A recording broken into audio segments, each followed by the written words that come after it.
যুক্তরাষ্ট্রে ঈদের নামাজ পড়তে সকাল থেকেই প্রবাসী মুসল্লিদের গন্তব্য ছিল বিভিন্ন মসজিদ ও খোলা মাঠ। দলে দলে আসতে থাকেন তারা। মুসলিমদের সঙ্গে একাত্ম হতে আসেন মূলধারার রাজনীতিবিদরাও। নিউ ইয়র্ক সিটির প্রাইমারি নির্বাচনে বিভিন্ন পদের প্রার্থীরা তাদের প্রচারণায় ঈদের জামাতকে বেছে নেন। এ সময় তারা মুসলিম ও বাংলাদেশি কমিউনিটির পাশে থাকার অঙ্গীকার করেন।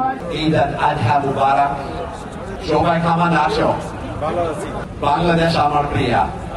জামাইকা মুসলিম সেন্টার মসজিদের উদ্যোগে স্থানীয় হাই স্কুল মাঠের ঈদের জামাতে ইমামতি করেন শামসী আলী। বিভিন্ন বয়সী নারী, পুরুষ ও শিশুরাও নামাজ আদায় করেন। অ্যাকচুয়ালি উত্তর আমেরিকাতে এটা হলো সর্ববৃহৎ জামাত, এবং এই জামাতে আমরা অংশগ্রহণ করে আমি আমার ছেলেকে নিয়ে এসেছি।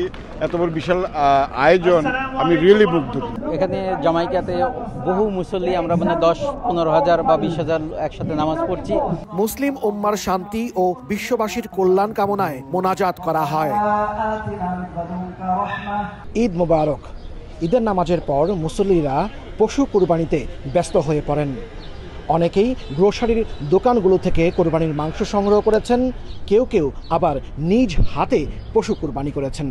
হাসানুজ্জামান সাকি, সময় সংবাদ, নিউ ইয়র্ক।